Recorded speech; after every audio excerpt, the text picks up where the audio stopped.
Hey everyone, this is Geetanjali. आज हम start करेंगे इंडियन लिमिटेशन एक्ट का सेक्शन 6 जो कि डील करता है लीगल डिसेबिलिटीज से। अब हम स्टार्ट करते हैं सेक्शन 6 का क्लोज 1। देखिए, क्लोज 1 स्टार्ट करने से पहले सेक्शन 6 से रिलेटेड कुछ बातें जो आपको ध्यान रखनी है वो ये कि सेक्शन 6 में जिन डिसेबिलिटीज की बात की गई है उस डिसेबिलिटी में कवर होगा कि वो पर्सन माइनर है, इनसेन है या इडियट है। वहीं दूसरी तरफ जो आपको बात ध्यान रखनी है वो ये कि सेक्शन 6 अप्लाई होता है सूट्स पे और एग्जीक्यूशन एप्लीकेशन पे।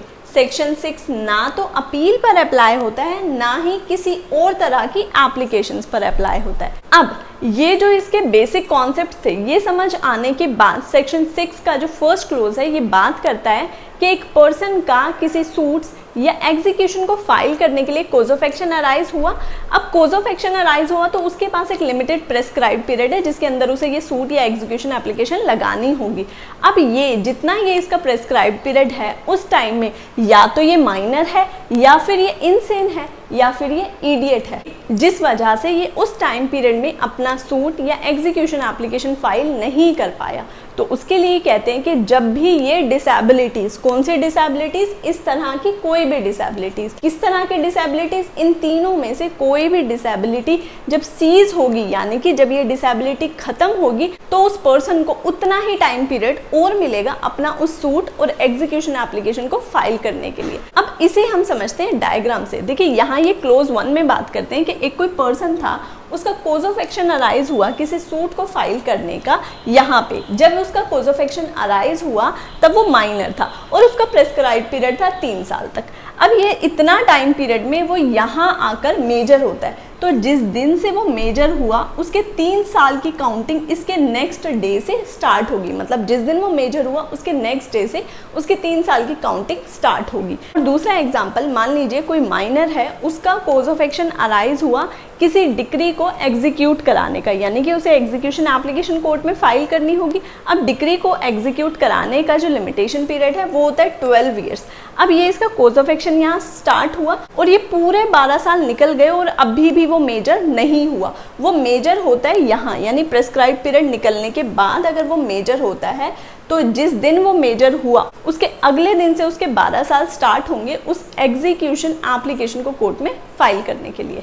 उसके बाद आते हैं सेक्शन 6 के सेकंड क्लोज पे। देखिए, यहाँ ये सेकंड क्लोज में बात करते हैं कि एक पर्सन का कोज ऑफ एक्शन अराइज हुआ किसी सूट या एग्जीक्यूशन के एप्लीकेशन को फाइल करने का।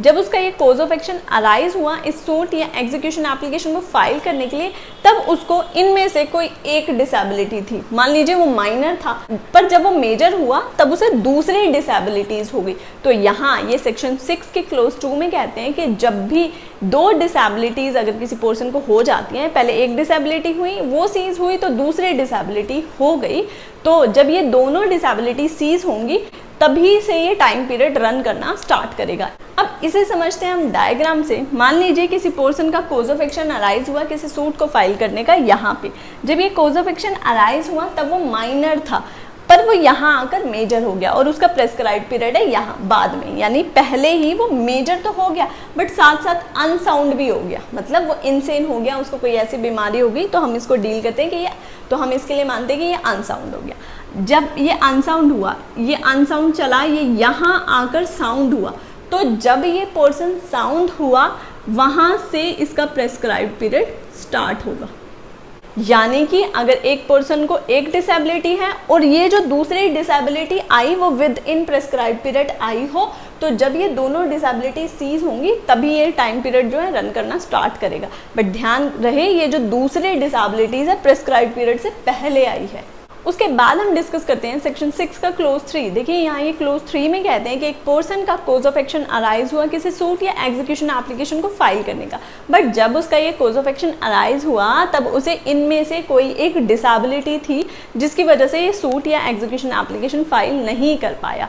बट जब तक उसकी ये डिसेबिलिटी सीज होती उससे पहले ही इसकी डेथ हो गई। तो वो कहते हैं कि अगर इस पर्सन की डेथ हो गई तो जो भी उसके LR होंगे यानी लीगल रिप्रेजेंटेटिव जो उसके होंगे, उसकी डेथ के नेक्स्ट डे से उनको उतना ही टाइम मिलेगा जितना कि उस बच्चे को मिलता अगर उसकी डिसेबिलिटी सीज हो जाती। देखिए, अब इसे समझते हैं हम एक एग्जाम्पल से। मान लीजिए किसी माइनर का कोज ऑफ एक्शन अराइज हुआ किसी एग्जीक्यूशन एप्लीकेशन को फाइल करने का यहाँ पे। बट जब उसका ये कोज ऑफ एक्शन अराइज हुआ तब वो सिर्फ 4 साल का है। अब ये एग्जीक्यूशन एप्लीकेशन कितने टाइम में फाइल की जा सकती है, इसके लिए लिमिटेशन पीरियड होता है 12 ईयर्स। अब यानी कि ये बच्चा अभी 4 साल का है, इसके पास इस एग्जीक्यूशन को फाइल करने का जो 12 साल है ये तब स्टार्ट होगा जब ये मेजर हो जाएगा। बट इसके मेजर होने से पहले ही यहाँ इसकी डेथ हो जाती है, तो जो भी इसके LRs होंगे यानी लीगल रिप्रेजेंटेटिव होंगे, इसकी डेथ के नेक्स्ट डे से उन्हें मिलेंगे 12 साल इस एग्जीक्यूशन एप्लीकेशन को फाइल करने के लिए। अब आते हैं हम सेक्शन 6 के क्लोज 4 पे। देखिए क्लोज 4 में ये क्या कहते हैं कि एक पर्सन का कोज ऑफ एक्शन अराइज हुआ किसी सूट या एग्जीक्यूशन एप्लीकेशन को फाइल करने का, बट जब उसका ये कोज ऑफ एक्शन अराइज हुआ तब उसे इनमें से कोई एक डिसेबिलिटी थी जिस कारण वो सूट फाइल नहीं कर पाया। पर जब उसकी ये डिसेबिलिटी सीज होनी थी उससे पहले उसकी डेथ हो गई, तो क्लोज 3 के अकॉर्डिंग उसके LR आ जाएंगे सूट फाइल करने के लिए, और उन्हें उतना ही टाइम मिलेगा जितना कि उस पर्सन को, अगर वो बच्चा था तो जितना उस बच्चे को मिलता उतना टाइम पीरियड ही इन LRs को मिलेगा। बट यहाँ ये क्लोज 4 में कहते हैं कि अगर मान लीजिए जिस दिन LR कोर्ट में आए इस टाइम पीरियड को आगे कंटिन्यू करने के लिए उस टाइम LR को भी कोई एक डिसेबिलिटी थी, या तो LR माइनर था, इनसेन था या इडियट था, जिस वजह से वो भी सूट और एग्जीक्यूशन एप्लीकेशन को फाइल नहीं कर पाया, तो फिर ये कहते हैं कि LR को भी क्लोज 1 और क्लोज 2 में जो बेनिफिट हमने उस पर्सन को दिए थे ये सेम बेनिफिट्स लीगल रिप्रेजेंटेटिव को भी मिलेंगे। अब इसे समझते हैं हम एक डायग्राम से। देखिए यहाँ ये कहना क्या चाहते हैं कि एक पर्सन का कोज ऑफ एक्शन अराइज हुआ किसी सूट को फाइल करने का, जब अराइज हुआ तब ये माइनर था, सूट फाइल नहीं कर सकता था और इसका जो प्रेस्क्राइब्ड पीरियड था वो था 3 साल। बट ये इस अपने मेजर होने से पहले इसकी हो गई डेथ। अब इसकी डेथ हो गई तो अब आएंगे इसके लीगल रिप्रेजेंटेटिव, बट जो इसके लीगल रिप्रेजेंटेटिव थे जिसे सूट फाइल करना था वो भी अनसाउंड थे इस टाइम पे। तो इस केस में जब ये LR साउंड होंगे, मान लीजिए यहाँ अगर ये साउंड होते हैं तो जिस दिन ये साउंड हुए उसके नेक्स्ट डे से इनको वही टाइम पीरियड यानी कि ये 3 साल इनके दोबारा रन करना स्टार्ट होंगे उस दिन से जब ये साउंड हुए उसके नेक्स्ट डे से। अब आते हैं हम सेक्शन 6 के 5th और लास्ट क्लोज पे। देखिए यहाँ इस क्लोज में ये क्या बात करते हैं कि एक पर्सन जिसका कोज ऑफ एक्शन अराइज हुआ किसी सूट या एग्जीक्यूशन को फाइल करने का, जब उसका ये कोज ऑफ एक्शन अराइज हुआ तब उसे इन तीनों में से कोई सी भी एक डिसेबिलिटी थी, मान लीजिए वो माइनर था तो वो सूट या एग्जीक्यूशन फाइल नहीं कर पाया, बट जो उसको प्रेस्क्राइब्ड पीरियड मिला था उसके विद इन प्रेस्क्राइब्ड पीरियड यानी प्रेस्क्राइब्ड पीरियड से पहले ही वो मेजर हो गया। जब मेजर हो गया तो उसके नेक्स्ट डे से उसकी ये काउंटिंग रन करना स्टार्ट हो गई, बट फिर भी उसने ये सूट फाइल नहीं किया और कुछ दिन बाद यानी वो नए प्रेस्क्राइब्ड पीरियड के खत्म होने से पहले उसकी डेथ हो गई। तो इस केस में आएंगे LR, जो ये लीगल रिप्रेजेंटेटिव होंगे, इनको नया 3 साल नहीं मिलेगा, इनको उतना ही टाइम मिलेगा जितना कि बच चुका है। इसको समझते हैं हम एक डायग्राम से। देखिए यहाँ ये क्या कहते हैं कि एक माइनर है जिसका कोज ऑफ एक्शन अराइज हुआ किसी सूट को फाइल करने का जो कि है 3 साल, इसके ये 3 साल पूरे होंगे यहाँ पे, बट ये यहाँ पे मेजर हो गया। अब इसे सूट फाइल करना चाहिए था, इसने सूट फाइल नहीं किया और थोड़े टाइम बाद यहाँ पर यानी विद इन प्रेस्क्राइब्ड पीरियड ही इसकी हो गई डेथ। अब जब इसकी डेथ हो गई तो यहाँ पे आएंगे इसके LR, इसके LR को जो टाइम मिलेगा यहाँ से जितना भी बचा हुआ टाइम है वो ही मिलेगा, क्योंकि जब एक बार काउंटिंग स्टार्ट हो जाएगी तो वो किसी भी डिसेबिलिटी से स्टॉप नहीं होगी। अब आपके माइंड में ये कॉन्सेप्ट क्लियर होने के बाद एक क्वेश्चन अराइज हो रहा होगा कि मान लीजिए ये जो माइनर मेजर हुआ था और इसने सूट फाइल नहीं किया और इसकी डेथ हो गई, और फिर आएंगे LR, और अगर LR भी अनसाउंड हुए या कोई और डिसेबिलिटी उनको हुई तो क्या ये टाइम पीरियड तब स्टॉप हो जाएगा? नहीं। देखिए एक बार अगर टाइम पीरियड रन करना स्टार्ट हुआ तो ये स्टॉप नहीं होगा। इस केस में अगर लीगल रिप्रेजेंटेटिव को कोई डिसेबिलिटी है तो फिर ये सूट फाइल करने के लिए आपको जाना होगा CPC के ऑर्डर 32 में, जहाँ पे ये बात की गई है कि आप नेक्स्ट फ्रेंड के थ्रू भी ये सूट फाइल कर सकते हो। मतलब अगर LR को कोई डिसेबिलिटी है तब भी ये टाइम पीरियड रन जो कर रहा है वो स्टॉप नहीं होगा।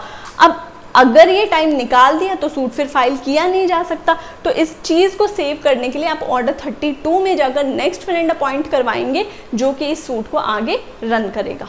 उसके बाद आते हैं सेक्शन 6 की एक्सप्लेनेशन पे। देखिए सेक्शन 6 में ये एक्सप्लेनेशन ऐड करते हैं और उसमें लिखते हैं कि ये जो हमने डिसेबिलिटीज़ की बात करी थी, जिसमें हमने बात करी थी कि माइनर, इनसेन और इडियट डिसेबल है, वही तो वो कहते हैं कि जो ये पर्सन माइनर है, इसमें अगर कोई चाइल्ड मदर की वोम में भी है तो उसे भी हम माइनर ही मानेंगे।